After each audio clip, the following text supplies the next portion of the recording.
Fala, Shirozada, beleza? Hoje então a gente vai falar sobre progressões geométricas. Para quem não me conhece, eu sou o professor Moisés e vamos lá, né? É um assunto de extrema importância tanto para o vestibular, né, quanto pro Enem, certo? Bom, definição. Toda sequência a gente sabe que ela na matemática ela tem que seguir um certo padrão, tá ok? Então, uma progressão geométrica, o padrão que ela segue vai ser sempre que cada termo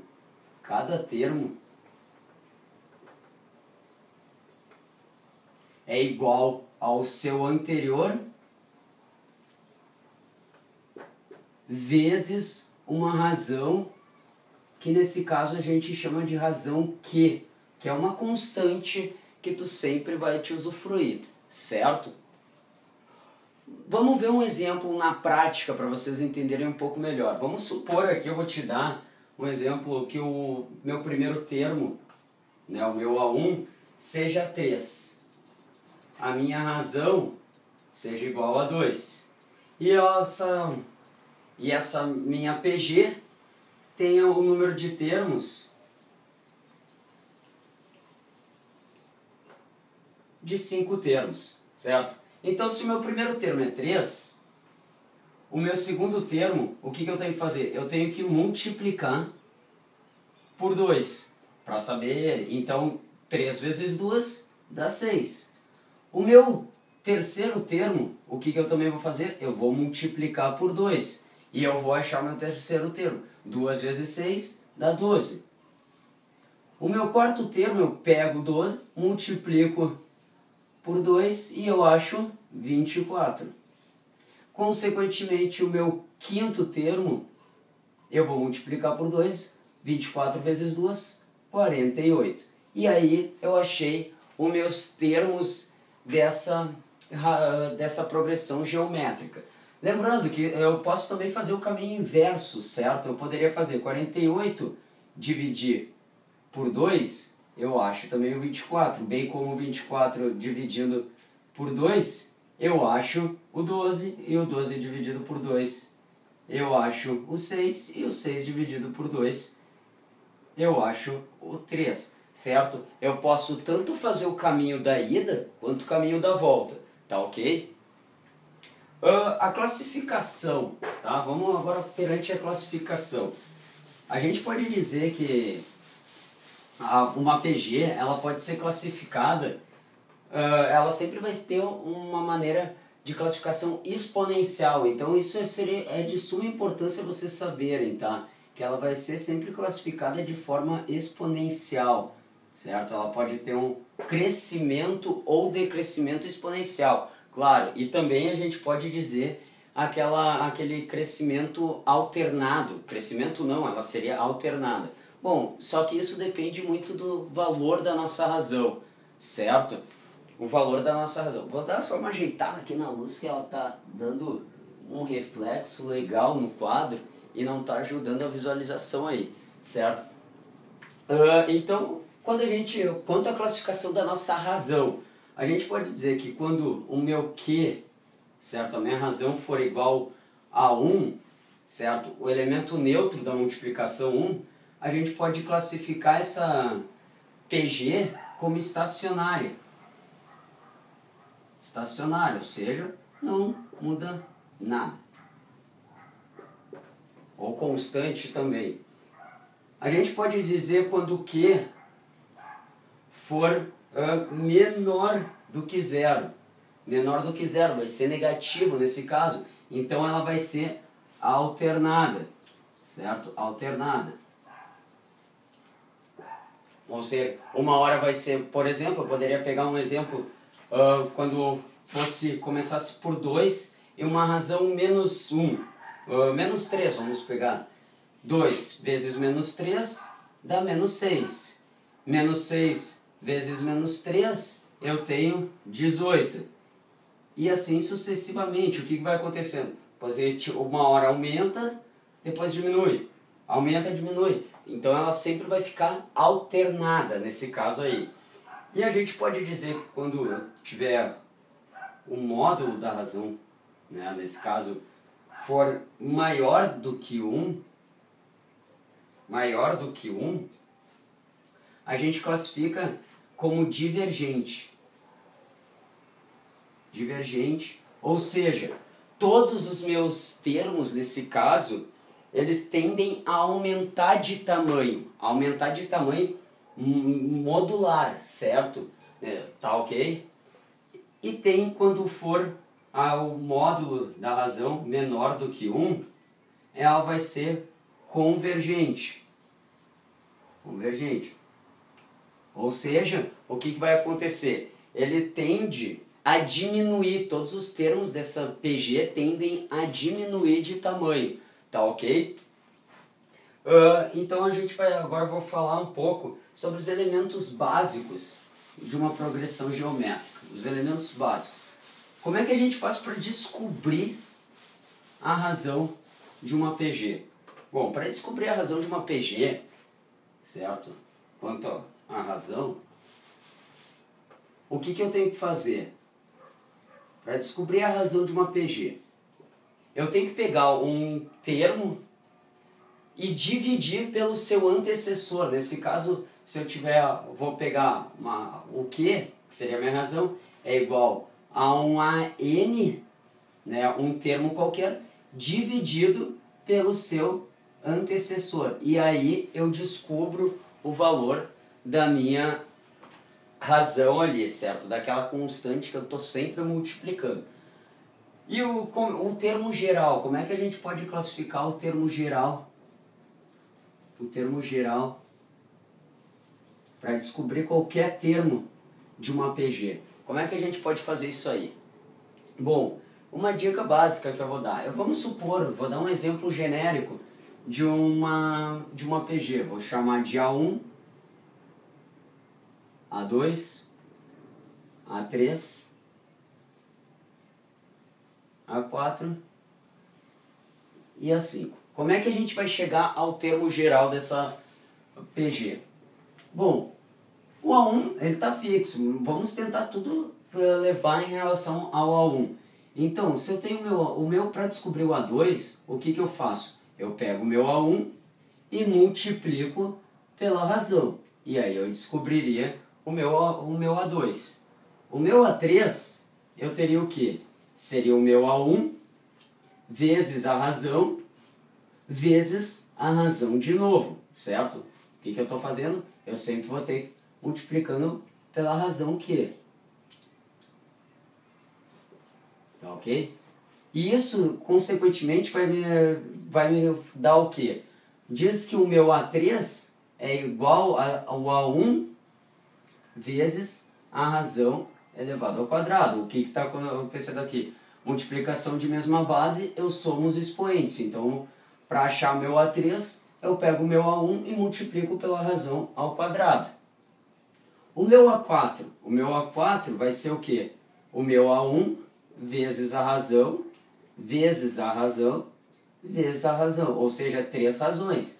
Nesse caso, para descobrir o A4 a partir do meu primeiro termo, eu pego o meu primeiro termo e multiplico pela razão na terceira, ao cubo, certo?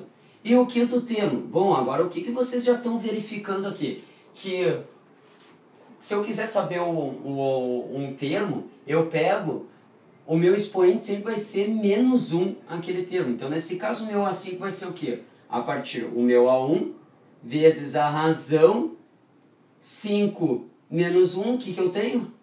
Eu tenho 4. Então, o meu expoente, nesse caso, vai ser 4. Então, para descobrir o termo geral, né, qualquer termo a partir do meu A1, como é que eu calcularia? Eu pegaria o meu A1, ou o meu AN, certo? Qualquer termo, é igual ao A1 vezes a razão elevado na N menos 1. Só que aí vocês iriam ficar sempre presos. Eu tenho que descobrir o A1 para depois descobrir qualquer termo. Eu diria que não. Vocês estão vendo que eu estou sempre fazendo N menos 1. Então, se eu tiver qualquer termo e quiser saber bem depois dele, o que eu poderia fazer? Eu poderia simplesmente dizer que, em vez de 1, eu vou chamar de K. Então eu tenho A na N é igual a AK vezes Q elevado na N menos K, onde esse K seria o termo que eu estou partindo de princípio, certo? Então, para vocês não ficarem só, eu tenho que achar o A1 para depois calcular o valor de qualquer termo. Não, tu não precisa fazer isso, certo? Outra coisa importante que vocês têm que saber em PG, o termo médio. O termo médio, ele é usado quando a gente tem dois termos equidistantes, certo? Eu vou falar primeiro e depois eu dou um exemplo, tá? Termo médio. Termo médio. O que tu vai fazer aqui no termo médio, por exemplo? Para descobrir o termo médio, a gente tem uma formulazinha básica, tá? Que o termo médio é igual a raiz do A1 vezes o AN, o primeiro vezes o último nesse caso, certo? Tu vai achar. Deve ter ficado meio superficial isso aí pra vocês, né? E aí vocês às vezes estão pensando, não sei fazer isso aí, che. Pera aí que eu te ajudo, eu vou te dar um exemplo. Vamos supor que eu tenho aqui, vou pegar aqui a minha colinha básica, né, para pegar um exemplo para vocês. Então eu vou pegar aqui um exemplo. Eu tenho o termo x menos 1, x mais 2 e x mais 8, certo? E eu quero descobrir a razão. Olha a pergunta, eu quero saber a razão dessa PG. Bom, primeira coisa, o que tu sabe? Que o termo médio é igual à raiz quadrada dos termos equidistantes, ou seja, do meu primeiro vezes o último. Bom, aí tu vai pensar, mas que loucura, vou ter que extrair da raiz do bagulho ali que tá meio louco. Então não ficaria mais fácil tu dizer também que o termo médio ao quadrado, o termo médio ao quadrado é igual ao A1 vezes o AN?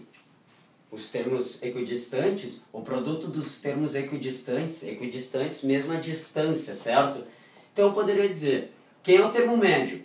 X ao quadrado, x mais 2. Então x mais 2 ao quadrado é igual a x menos 1 vezes x mais 8. E aí vocês devem estar pensando, como é que eu resolvo isso aí? Chuveirinho, o que molha por cima. Lembra disso aqui? Quem foi meu aluno sabe, né? X vezes x, x ao quadrado. Né? X vezes 8, 8x. Agora, se molha por cima, o outro elemento molha por baixo, né? Menos 1 vezes x, menos x. Menos 1 vezes 8, menos 8. E aqui eu tenho um produto notável, né? Da soma, certo? Produto notável. Então, o que eu tenho? Eu tenho x ao quadrado mais 2 vezes o primeiro pelo segundo, isso vai me dar mais 4x mais 4. Bom, tem o x ao quadrado de ambos os lados da igualdade, o que eu posso fazer? Quarta ele, faz bonito, né? E vou tentar passar letras para o lado e números para o outro. E nisso tu vai chegar em 3x igual a 12. Só que é uma equação simples e muito simples para quem já está aí no ensino médio, certo? Então logo eu vou achar que o meu x vale quanto? O meu x nesse caso vai valer 4. Bom, então quais são os meus termos dessa PG? Os meus termos dessa PG vão ser o quê? X menos 1, então vai ser 4 menos 1 dá quanto? Para quem não sabe, 4 menos 1, isso, 3. Agora x mais 2, 4 mais 2, 6. 4 mais 8. Eu vou ter 12. Mas qual era a pergunta inicial que eu queria saber? A razão. E como é que eu descubro a razão? Eu pego o meu termo, nesse caso, e divido pelo anterior. Nesse caso, então, a minha razão seria igual a 6 dividido por 3, que é igual a 2. Questão barbada, né? Aliás, matemática é uma barbada, certo? Muito fácil mesmo. E agora, nosso penúltimo assunto aqui da PG, não cai muito, né? Mas vai que cai.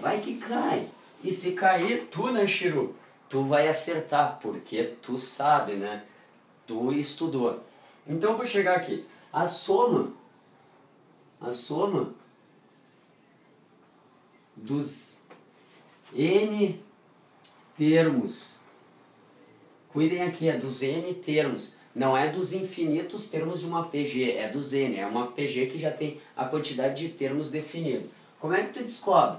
A soma dos N termos é igual ao A1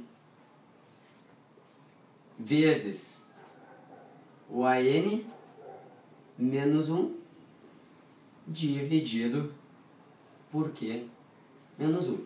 Assim, se forem poucos termos aquela tua PG, faz ali o cálculozinho na mão, né? Deixa de ser preguiçoso. Eu acho que às vezes a preguiça não pode contar muito. Claro que se foram muitos termos, obviamente é melhor tu usar essa forma. Claro, tu vai ter que decorar mais uma coisa ainda para uma prova de vestibular, Enem. Mas paciência, se forem poucos números, soma ali, não vai perder muito tempo. Aliás, somar é muito fácil, né? E tem a soma dos infinitos termos de uma PG. Os infinitos termos. Ou seja, de uma PG infinita. Como é que tu calcula isso aqui, Xê? Tu deve estar te perguntando agora, né? Bom, como é que tu calcula isso aqui? Bom, isso aqui é bem facilzinho, tá? A soma dos infinitos termos de uma PG, tu pega o A1, o primeiro termo dela, e divide por 1 menos Q. Certo? Isso vale, ou seja, vai ser quando a tua razão estiver entre menos 1 e 1. Vou te dar um exemplinho básico aqui, ó. Vamos pegar esse aqui, uma PG com os termos 18,